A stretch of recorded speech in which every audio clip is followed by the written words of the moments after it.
satu orang yang sangat jengkel sekali dengan Hamzah. Dan orang ini sebenarnya Jubair bin Mut'im. Ya. Jubair bin Mut'im ini punya paman terbunuh pada saat itu di Badr dan dibunuh oleh Hamzah. Maka dia berkata kepada budaknya yang bernama Wahsy, berangkatlah bersama orang-orang jika engkau membunuh Hamzah, paman Muhammad, demi membalas dendam pamanku yang bernama Thu'aimah bin Adi yang dibunuh oleh Hamzah, maka engkau akan merdeka. Waktu masih di Mekah. Dan kebetulan memang si Wahsy ini orang yang sangat mahir. Saking mahirnya dia melempar tombak sampai dikatakan dia bisa melempar tombak memasuki sebuah lubang besi yang diputar dengan kencang, gitu ya. Kemudian dia bisa melempar dan bisa masuk ke tengah-tengahnya tanpa harus memberhentikan goyangannya besi itu. Jadi saking cepatnya, jadi besi bulat diikat dengan tali kemudian diputarin dengan kencang. Itu sementara berputar dia bisa lempar tombak melewati tengah-tengah lubangnya tanpa memberhentikan goyangnya lingkarannya besi itu. Jadi sangat luar biasa terampilnya. Maka dia mengatakan kau akan bebas. Kata Wahsy, saya pun pada saat itu tidak berpikir apa-apa masuk kancah peperangan kecuali harus bisa membunuh Hamzah karena saya bebas, saya ingin berperang. Waktu Hindun binti Utbah, istrinya Abu Sufyan, ayahnya dia Utbah bin Rabi'ah yang terbunuh pada saat duel di Badr, gitu kan? Utbah ayahnya dia dibunuh oleh Hamzah karena waktu Utbah duel sama Ubaidah kan terluka. Lalu kemudian waktu Ubaidah diselamatkan oleh Hamzah dan Ali, Hamzah menusuk Utbah. Syaibah pamannya Hindun juga dibunuh oleh Hamzah. Al-Walid saudaranya dia dibunuh oleh Ali, gitu kan? Maka dua orang sini ayah dan pamannya dibunuh oleh Hamzah.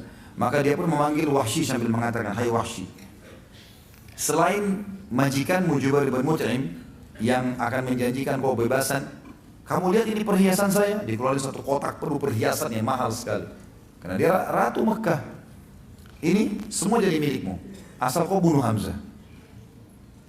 Kata Wahsy pada saat itu, saya benar-benar cuma berpikir pada saat itu bagaimana saya bisa mendapatkan kebebasan dan mendapatkan harta ini. Itu saja yang saya pikirin. Di sini ada satu hal yang menarik. Penulis mengangkat dalam buku tentang masalah, coba kita dengarkan bagaimana Wahsy menceritakan pada saat itu.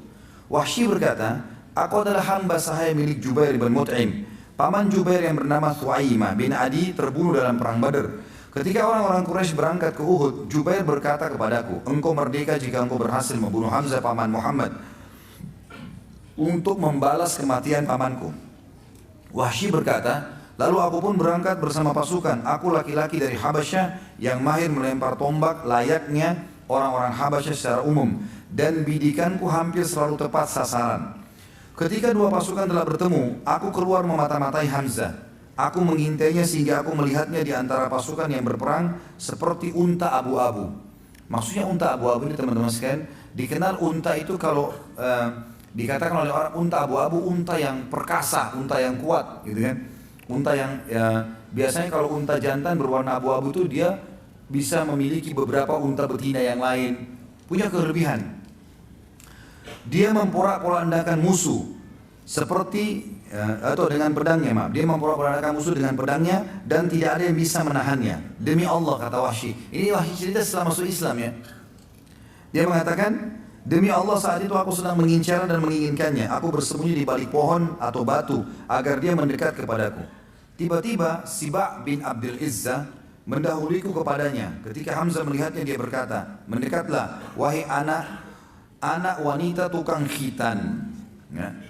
Wahsy berkata, maka Hamzah menebasnya tepat di kepalanya. Jadi rupanya si Siba' bin Abdul Izzah ini ibunya itu tukang khitan di Mekah. Maka Hamzah ini kancah peperangan bisa diucapkan ya. Kalau di luar kancah peperangan kita nggak boleh nganggap remeh orang. Tapi di kancah peperangan dia menjatuhkan semangatnya si musuh. Dia bilang, kalau mau lawan saya, mendekatlah wahai anaknya wanita tukang khitan. Gitu. Begitu mendekat, ditebas lehernya sama Hamzah seketika. Wahsy menceritakan itu. Dan itu tepat di depan matanya Wahsy. Wahsy melihatnya. Wahsy melanjutkan, lalu aku menyiapkan tombakku. Ketika yakin dia tepat sasaran, aku melemparkannya dengan kuat kepadanya. Tombak itu tepat bersarang di pusar perutnya sampai tembus ke balik tubuhnya. Hamzah berusaha untuk mendekat kepadaku, artinya sudah kena tombak, tembus. Hamzah melihat Wahsy yang kejar. Kata Wahsy, dia sempat mengejarku. Dan aku pun ketakutan ini. Jangan sampai Hamzah bisa membunuhnya. Padahal tombak sudah tembus. Belum pernah ada orang kena tombak tembus masih bisa lari, masih bisa menyerang gitu. Hamzah berusaha untuk mendekat kepadaku, tetapi dia tidak kuasa melakukannya. Aku membiarkannya sampai dia gugur. Lalu aku mendekatinya dan mengambil tombakku, kemudian kembali ke markas. Aku tetap duduk di sana karena aku tidak lagi mempunyai kepentingan selain itu. Aku membunuh Hamzah agar aku bisa merdeka. Wahsy berkata lagi, aku pulang ke Mekah dan aku dimerdekakan. Aku tinggal di Mekah sampai Rasulullah SAW menaklukkannya. Dan aku kabur ke Taif. Jadi Wahsy salah satu dari 10 orang yang diperintahkan Nabi untuk dibunuh. Termasuk seperti kita bahas bulan lalu, Ikrimah bin Abi Jahal yang juga masuk dalam 10 daftar itu. Kata Wahsy, waktu Nabi SAW melakukan Mekah, aku pun lari ke Taif dan tinggal di sana. Ketika delegasi Taif datang kepada Nabi SAW untuk masuk Islam, aku tidak lagi menemukan jalan untuk berlari. Lalu aku berkata kepada diriku, aku akan pergi ke Syam atau ke Yaman atau kemana? Demi Allah pada saat itu aku berpikir demikian. Tiba-tiba seorang laki-laki berkata kepadaku, celaka engkau demi Allah. Muhammad tidak akan membunuh seorang pun yang masuk dalam agamanya dan bersaksi dengan kesaksiannya. Ini manusia Islam. Manakala aku mendengarkan kata-katanya, aku pun pergi segera menemui Rasulullah SAW di Madinah. Tidak ada yang mengejutkan beliau kecuali kehadiranku yang telah berdiri di hadapannya dan aku mengucapkan syahadat kebenaran. Ketika Nabi SAW melihatku, beliau memastikan, apakah engkau Wahsy? Aku menjawab, benar wahai Rasulullah. Nabi SAW mengatakan, duduklah dan ceritakan kepadaku bagaimana engkau membunuh Hamzah. Wahsy berkata, maka aku menceritakannya kepada beliau. Selesai aku berkisah, beliau pun bersabda, sungguh sayang, jauhkanlah wajahmu dariku, aku tidak ingin melihatmu. Jadi sudah syahadat, tapi Nabi bilang, mulai sekarang jangan kau selalu ada di wajahku.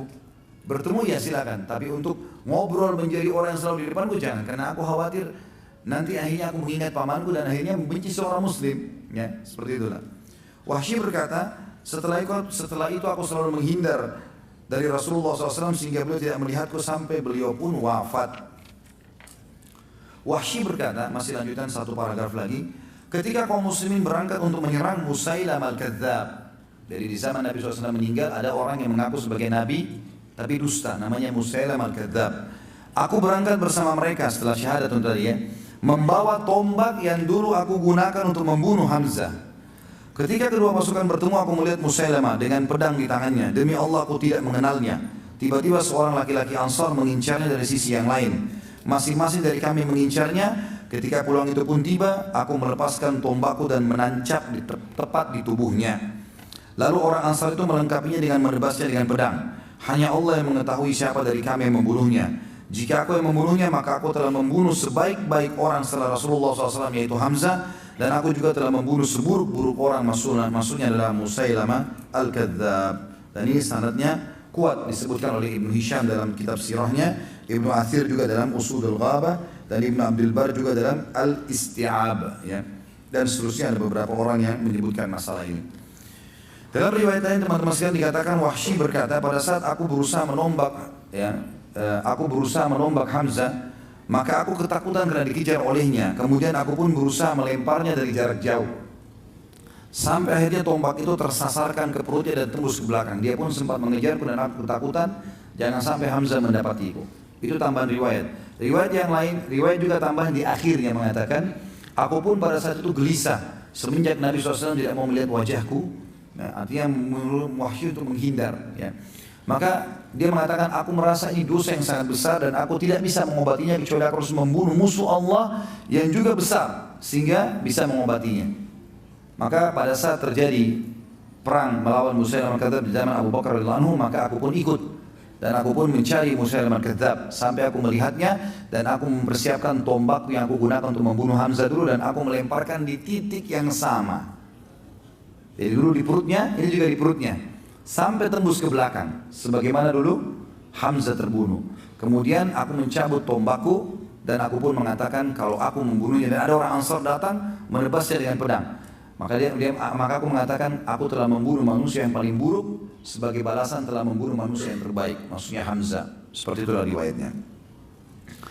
Teman-teman sekalian, pada saat Hamzah radhiyallahu anhu mati di sini, terbunuh mati syahid, maka Nabi SAW waktu lihat jenazahnya dalam sebuah riwayat yang sahih riwayat Bukhari, Kata Umar bin Khattab, kami belum pernah mendengarkan Nabi SAW menangis terisak-isak seperti pada saat melihat jasad pamannya Hamzah. Ternyata muslimin terdesak. Pada saat perang sudah mulai banyak yang kalah, maka muslimin terdesak. Dan Nabi SAW kita tahu dipukul oleh Ibnu Qami'ah, ya, sampai pelipis beliau berdarah alaihissalam, pipi beliau tertancap dengan besi, ya, sampai Abu Talha menarik dengan giginya, gitu kan. Talha bin Ubaidillah menarik dengan giginya, gitu kan, sampai giginya tanggal. Kemudian ada beberapa sahabat-sahabat yang membela Nabi SAW sampai akhirnya terdesak sekali karena pundak kanan dan pundak kiri Nabi dipukul oleh Ibnu Qami'ah. Ini sudah kita ceritakan pada saat menceritakan sahabat Nabi Mus'ab bin Umair radhiyallahu anhu. Ringkas cerita muslimin naik ke atas gunung dan akhirnya Abu Sufyan mengatakan telah terjadi, tentu ada dialog di sini tapi yang jelas kita ringkaskan saja. Kata Abu Sufyan, telah terjadi mutilasi di pasukan kalian dan itu bukan saya yang perintahkan. Saya tidak larang, saya juga tidak perintahkan. Maka jangan bawa-bawa ini kepada saya. Gitu. Ternyata memang Hindun pada saat mendengarkan, melihat Wahsy mengatakan, hai Wahsy, di kancah peperangan, apa kau berhasil membunuh Hamzah? Dia bilang iya, berhasil. Kata Hindun, mana dia? Cari jasadnya, dicari jasadnya. Dan ditemukan Hamzah, ternyata dia meletakkan bulu burung merpati di baju besinya. Itu ciri khasnya beliau. Dan nanti dikenalnya Hamzah juga pada saat itu karena adanya bulu itu yang dipenuhi dengan darah. Maka Wahsy pun mengatakan itu sana, yang di dadanya ada bulu merpati. Hindun pun mendekat, lalu Hindun menyuruh agar hidungnya dipotong, radhiyallahu anhu. Kemudian juga dibelah dadanya dan dikeluarkan jantungnya. Ya, Hindun pun berusaha memakannya karena jengkelnya ayahnya dan pamannya terbunuh, tapi dia tidak mampu dan dia membuangnya. Jadi pemandangan yang sangat luar biasa. Bayangkan kalau paman kita seperti ini, hidungnya terpotong, darah semuanya, kemudian dadanya terbelah dan jantungnya dicabut dan dibuang begitu saja di situ. Maka Nabi SAW waktu itu menangis terisak-isak. Tapi wahyu datang. Jibril datang menyampaikan kepada Nabi SAW dan mengatakan, dan beliau menyabdakan ini kepada para sahabatnya, Hamzatu sayyidus syuhada'i yawmal qiyamah. Hamzah ini pemimpinnya para syuhada di hari kiamat nanti. Jadi gak usah kau sedih hai Muhammad, ini bukan cuma mati syahid biasa, dia akan jadi pemimpin para syuhada di sana, ya, di akhirat nantinya.